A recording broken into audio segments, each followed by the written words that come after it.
আবু হুরায়রা রাদিয়াল্লাহু তাআলা আনহু থেকে বর্ণিত, রাসূলুল্লাহ সাল্লাল্লাহু আলাইহি ওয়াসাল্লাম ইরশাদ করেছেন, قال كانت بنو إسرائيل تسوسهم الأنبياء। বনি ইসরাইলদের রাজনৈতিক নেতৃত্ব দিত নবীগণ। তাসুসুহুম সিয়াসাত, রাজনৈতিক নেতৃত্ব দিতেন কারা? কানাত বনি ইসরাইল তাসুসুহুমুল আম্বিয়া। বনি ইসরাইলদের সিয়াসাত, রাজনৈতিক নেতৃত্ব দিতেন নবীগণ। কুল্লামা হালাকা নবিয়্যুন, যখনই কোন নবী মারা যেত বা ধ্বংস হয়ে যেত, মারা যেত অথবা শহীদ হতো, খালাফাহু নবিয়্যুন, সঙ্গে সঙ্গে তার স্থলে আরেকজন নবী চলে আসতেন। কিন্তু জেনে রাখো, ইন্নাহু লা নাবিয়্যা বাদি, আল্লাহর রাসূল সাল্লাল্লাহু আলাইহি ওয়াসাল্লাম বলেছেন, ওয়া ইন্নাহু লা নাবিয়্যা বাদি, আমার পরে আর কোন নবী আসবে না। ওয়া সায়াকুনু খুলাফা, আমার পরে পর্যায়ক্রমে একের পর এক খলিফা আসবে। ফায়াকসুরুনা, অনেক খলিফা আসবেন, একসাথে আবার অনেকগুলো না।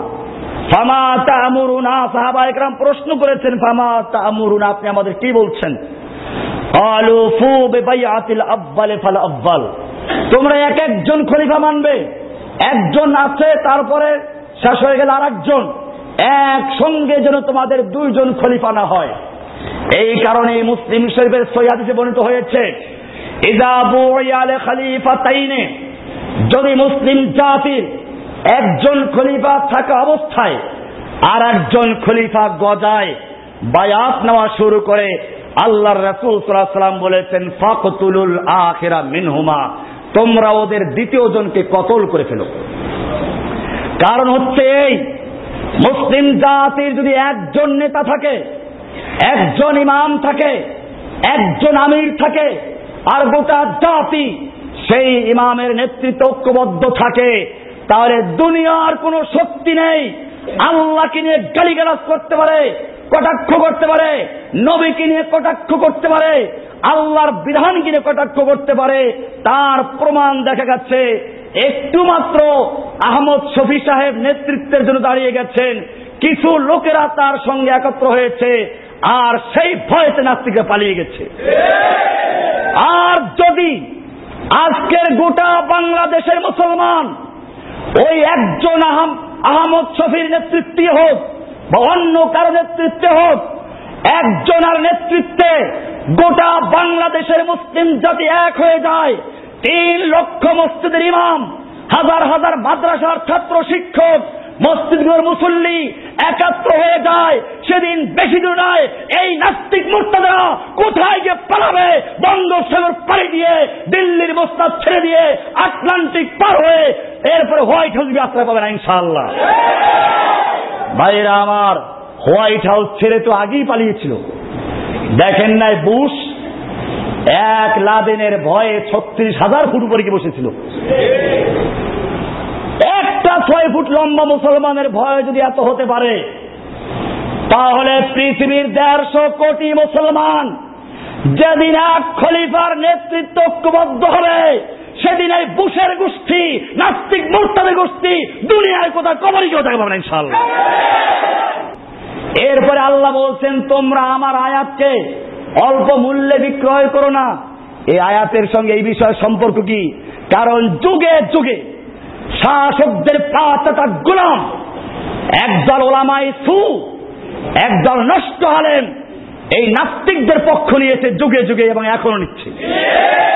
আপনারা দেখেন নাই এদেশের আলেমদের কলঙ্ক? ফরিদ উদ্দিন মাসউদ নয়, ফরিদুস শয়তান। এই ইবলিস বেয়াদব আল্লাহর নবীকে যারা কটাক্ষ করেছে তাদের সঙ্গে একাত্র ঘোষণা করেছে। তুমি কোন দলের বিরুদ্ধে, আমাদের আপত্তি ছিল না, কিন্তু কোন দলের বিরুদ্ধে কি নাস্তিকদের পক্ষ না হলে মুসলিমদের কাজ নয়। আপনারা জানেন আমিরে মুআবিয়া রাদিয়াল্লাহু তাআলা আনহু এবং আলীর মধ্যে যখন যুদ্ধ চলছিল, এই সময় কাফেররা সুযোগ নেওয়ার চেষ্টা করলো। তৎকালীন সুপার পাওয়ার রোম সম্রাট, যে মুসলিমদের ভয়ে থরথর করে কাঁপত, তাবুকের যুদ্ধে পরাজিত হলো, মুসলিমদের কাছে আনুগত্য স্বীকার করলো। এইবার মুসলিমদের মধ্যে দ্বন্দ্ব দেখে খুব খুশি হলো। আমির মুআবিয়া রাদিয়াল্লাহু তাআলা আনহুর কাছে প্রস্তাব পাঠালো, আমি শুনেছি তোমার নেতা নাকি তোমার উপর অসন্তুষ্ট, তোমার সাথে বৈরী আচরণ করছে, তোমার যোগ্যতা অনুযায়ী সম্মান দিচ্ছে না। আমি তোমাকে সাহায্য করতে চাই, যথাযোগ্য মর্যাদায় তোমাকে আসীন করতে চাই। আমার 3 লাখ সৈন্য তোমার সাহায্যের জন্য প্রস্তুত আছে, একটুখানি হুকুম দাও, চলে যাবে সঙ্গে সঙ্গে। আমিরে মুআবিয়া রাদিয়াল্লাহু তাআলা বুঝতে পারলেন মুসলিম জাতির অনৈক্যের সুযোগ নিয়ে এই কাফের হামলা করার জন্য সুযোগ তালাশ করছে। তিনি পত্র লিখলেন, ইয়া কালবার রোম, রোমের কুকুর, ও রোমের কুত্তা, তুই মুসলিম জাতির মধ্যে দ্বন্দ্ব দেখে সুযোগ নেওয়ার চেষ্টা করছিস, মুসলিমদের ধ্বংস করার চেষ্টা করছিস। জেনে রাখবি, আজকে যদি আমিরে মুআবিয়া রাদিয়াল্লাহু তাআলা আনহুর মধ্যে আর আলীর মধ্যে দ্বন্দ্ব দেখে তুই যদি সুযোগ নিতে চাও, তাহলে জেনে রাখবি তোরা যখন এদিকে একটা কদম বাড়াবি, তখন আলীর পক্ষ হয়ে যে লোকটা প্রথম যুদ্ধ করে শহীদ হবে সেই লোকটা আমি। আলীর পক্ষে যে লোকটা প্রথম শহীদ হবে সেই লোকটা আমি। দুশমন বুঝে গেল এই মুসলিমরা নিজেদের মধ্যে দ্বন্দ্ব হলেও ইসলামের বেলায় তাদের মধ্যে কোনো দ্বন্দ্ব। আজকেও মুসলিমদের মনে রাখতে হবে, মুসলিমদের অনৈক্যর সুযোগ নিয়ে একদল নাস্তিক মুরতাদ গোলগার তৈরি হয়েছে। আমি আমার মুসলিম সকল ভাইদেরকে বলবো, যেই তরিকার অনুসারী হও, যেই মতের অনুসারী হও, যেই দলের অনুসারী হও, আজকে সব ভেদাভেদ ভুলে গিয়ে আল্লাহর পক্ষে, আল্লাহর নবীর পক্ষে, কোরআনের পক্ষে, হাদিসের পক্ষে ঐক্যবদ্ধ হয়ে নাস্তিক মুরতাদের বিরুদ্ধে লেগে যাও ইনশাআল্লাহ। সেই পরিবেশ তৈরি হচ্ছে ইনশাআল্লাহ। যদি এই পরিবেশ বজায় থাকে, তাহলে এই ধাক্কায় এদেশের নাস্তিক মুরতাদরা ইনশাআল্লাহ বাংলাদেশ সে ভারত যে পালাবে, ঠিক কিনা? আর যদি নাস্তিক মুরতাদের সুযোগ দেওয়া হয়, তাহলে জেনে রাখবেন আত্মঘাতী সিদ্ধান্ত ছাড়া আর কিছুই হবে না। আল্লাহ তাআলা সেজন্য বলেছেন, ওয়ালা তাশতারু বিআয়াতি সামানান কালীলা, তোমরা আমার আয়াতকে স্বল্প মূল্যে বিক্রয় করো না। এরপরে বলছেন, ওয়ামাল্লাম ইয়াহকুম বিমা আনজালাল্লাহু ফাউলাইকা হুমুল কাফিরুন, আল্লাহ তাআলার নাযিলকৃত বিধান দিয়ে যারা বিচার ফয়সালা করে না তারা কাফের। কে বলেছেন? না, আমি বলেছি। এরপর আবার বলছেন, ওয়া কাতাবনা আলাইহা ফিহা, আমি সেই কিতাবে লিখে দিয়েছি, আন্নান নাফসা বিন নাফসি ওয়াল আইনা বিল আইনি ওয়াল আনফা বিল আনফি ওয়াল উযুনা বিল উযুনি ওয়াস সিন্না বিস সিন্নি ওয়াল জুরুহা কিসাস।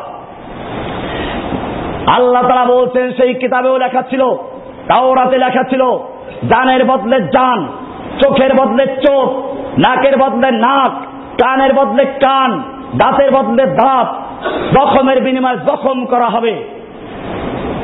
এরপরে আল্লাহ সুবহানাহু ওয়া তাআলা বলেন, তবে যদি মাফ করে দেয়, ফামান তাসাদ্দাকা বিহি ফাহুয়া কাফফারাতান লাহু, এটা যদি কেউ মাফ করে দেয় সেটা তার জন্য ভিন্ন কথা কাফফারা হবে। এরপরে বলছেন, ওয়ামান লাম ইয়াহকুম বিমা আনজালাল্লাহু ফাউলাইকা হুমুজ জালিমুন, যারা আল্লাহর নাযিলকৃত বিধান দিয়ে বিচার ফয়সালা করে না তারা জালিম। এরপরে সূরা নিসার মায়দার এই 44, 45 আয়াত নাম্বার বলা হচ্ছে, ওয়ামান লাম ইয়াহকুম বিমা আনজালাল্লাহু ফাউলাইকা হুমুল ফাসিকুন জালিমুন কাফিরুন। পরিষ্কার হয়ে গেল, আল্লাহর বিধান দিয়ে যারা বিচার ফয়সালা করে না তারা কি? আল্লাহ বলেছেন কাফের, আল্লাহ বলেছেন ফাসিক, আল্লাহ বলেছেন জালিম। এরপর আল্লাহ সুবহানাহু ওয়া তাআলা বলছেন, সব নবীরা ছিল এক একজন লিডার। কোরআনের সূরা আম্বিয়া 73 নম্বর আয়াত আল্লাহ বলছেন, ওয়াজআলনাহুম আইম্মাতান ইয়াহদুনা বিআমরিনা, ওয়াজআলনাহুম আইম্মাতান, আমি সব ইমামদেরকে, সব নবী রাসূলদেরকে ইমাম বানিয়েছিলাম, তারা সবাই ছিলেন ইমাম। সবাই ছিলেন কি? ইমাম, লিডার ছিলেন। ইয়াহদুনা বিআমরিনা, তারা আমার নির্দেশে মানুষকে পরিচালনা করতেন। কার নির্দেশে? নির্দেশ চলবে কার? এরপর আল্লাহ তাআলা অনেক নবীর নাম উল্লেখ করেছেন। কোরআন বলছে ওয়াহাবনা লাহু ইসহাক ওয়া ইয়াকুব কুল্লান হাদাইনা ওয়া নূহান হাদাইনা মিন ক্বাবলু ওয়া মিন যুররিয়্যতিহি দাউদ ওয়া সুলাইমান ওয়া আইয়ুব ওয়া ইউসুফ ওয়া মূসা ওয়া হারুন ওয়া কাযালিকা নাজজিল মুহসিনিন ওয়া যাকারিয়া ওয়া ইয়াহইয়া ওয়া ঈসা ওয়া ইলিয়াস কুল্লুম মিনাস সালিহিন ওয়া ইসমাঈল ওয়া ইয়াসা ওয়া ইউনুস ওয়া লূত ওয়া কুল্লান ফাদ্দালনা আলাল আলামিন। আল্লাহ তাআলা অনেক নবীদের নাম নিয়েছেন। এরপরে আল্লাহ তাআলা বলেছেন উলাইকাল্লাযীনা আতাইনাহুমুল কিতাবা ওয়াল হুকমা ওয়ান নবুওয়া, এই নবীরাই হচ্ছেন তারা যাদেরকে আমরা কিতাব দান করেছি, নবুয়ত দান করেছি, বিধান দিয়েছি। ফায়াকফুর বিহা হাউলাই, যদি তারাও এর ব্যতিক্রম করে, ফাকাদ ওয়াক্কালনা বিহা কওমান লাইসু বিহা বিকাফিরিন, তাহলে আমি এমন এক জাতি সৃষ্টি করব যারা আমার হুকুমকে অমান্য করবে না। আল্লাহ তাআলা কোনো ব্যক্তির দিকে ঠেকা নন, কারো দিকে মুখাপেক্ষী নন। এরপরে আল্লাহ তাআলা বলছেন উলাইকাল্লাযীনা হাদাল্লাহ, এরাই হচ্ছে তারা যাদেরকে আল্লাহ হেদায়েত করেছেন। ফাবিহুদাহু মুক্তাদি, তোমরা তাদের হেদায়েতের অনুসরণ করো। সূরা আল-আনআম 84 নম্বর আয়াত থেকে 90 নম্বর আয়াত পর্যন্ত। এই জন্য মনে রাখতে হবে আল্লাহ তাআলা যে বিধান দিয়েছেন, আল্লাহর বিধান মানা প্রত্যেকটা মানুষের জন্য বাধ্যতামূলক। কোরআনের সূরা আহজাবের 36 নম্বর আয়াত আল্লাহ বলছেন ওমা কানা লিমুমিনিন ওয়ালা মুমিনাতিন ইযা কাযাল্লাহু ওয়া রাসূলুহু আমরান, কোন মুমিন পুরুষ আর কোন মুমিন স্ত্রী লোকের জন্য অধিকার নেই।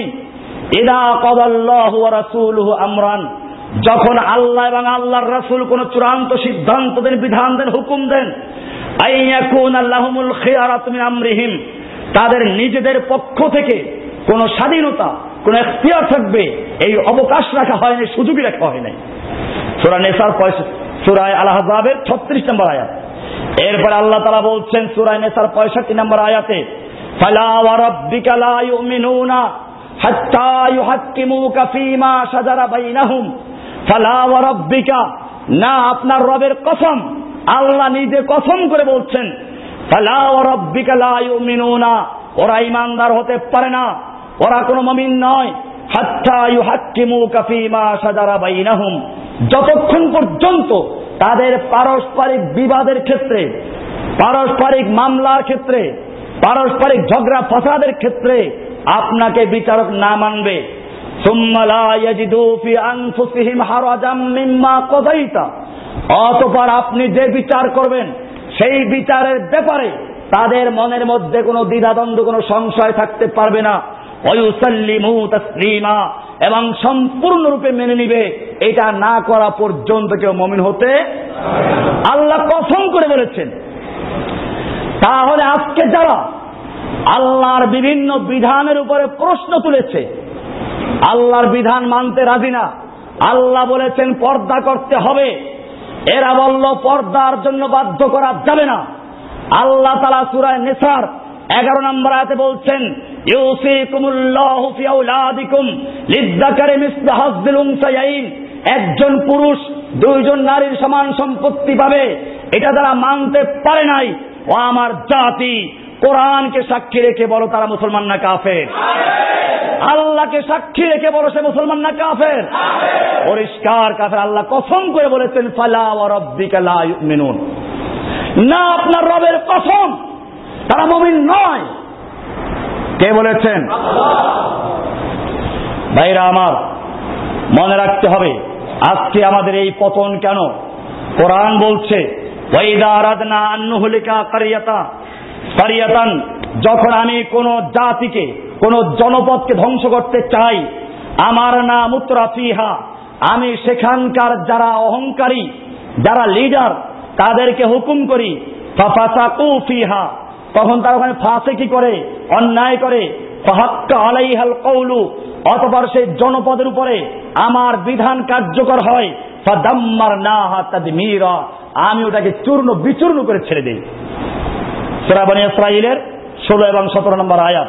এখানে পরিষ্কার হয়ে গেল, 16 নম্বর আয়াত পরিষ্কার হয়ে গেল, আজকে যে সর্বোচ্চ পদের থেকে, সংসদ থেকে এই যে ধর্মনিরপেক্ষতার কথা বলা হচ্ছে, এগুলো শুভ লক্ষণ নয়। আল্লাহ তাআলা বলছেন, আমার না মুতরাফিহা, লিডারদেরকে, অহংকারী নেতাদেরকে এই সুযোগ দেওয়া হয়, তখন তারা এই বাড়াবাড়ি করে। এরপরে আল্লাহ বলেন, তারপরে আমি ওই জনপদে গজব দিয়ে চূর্ণ বিচূর্ণ করে দেই। এই জন্য মনে রাখতে হবে, মুসলিমদের এখনো সুযোগ আছে। এই সমস্ত যত অন ইসলামিক কার্যকলাপ আছে, নাস্তিক মুরতাদ আছে, এই সবগুলোর বিরুদ্ধে ঐক্যবদ্ধ হয়ে ইনশাআল্লাহ প্রতিরোধ করব, তাহলে আল্লাহ বিজয় দান করবেন। আর যদি মুসলিমরা বিচ্ছিন্ন হয়ে যায়, সেদিন বেশি দূরে নয়, যেদিন মুসলিমদেরকেও সেই ইতিহাস হয়ে থাকতে হবে।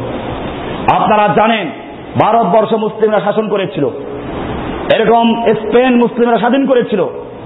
এখন স্পেনের আলহামরা ছাড়া আর ভারতের মক্কি মসজিদ, মদিনা মসজিদ হায়দ্রাবাদে, চার মিনার, আর দিল্লির লাল কিল্লা আর তাজমহল ছাড়া মুসলিমরা কিছু আছে?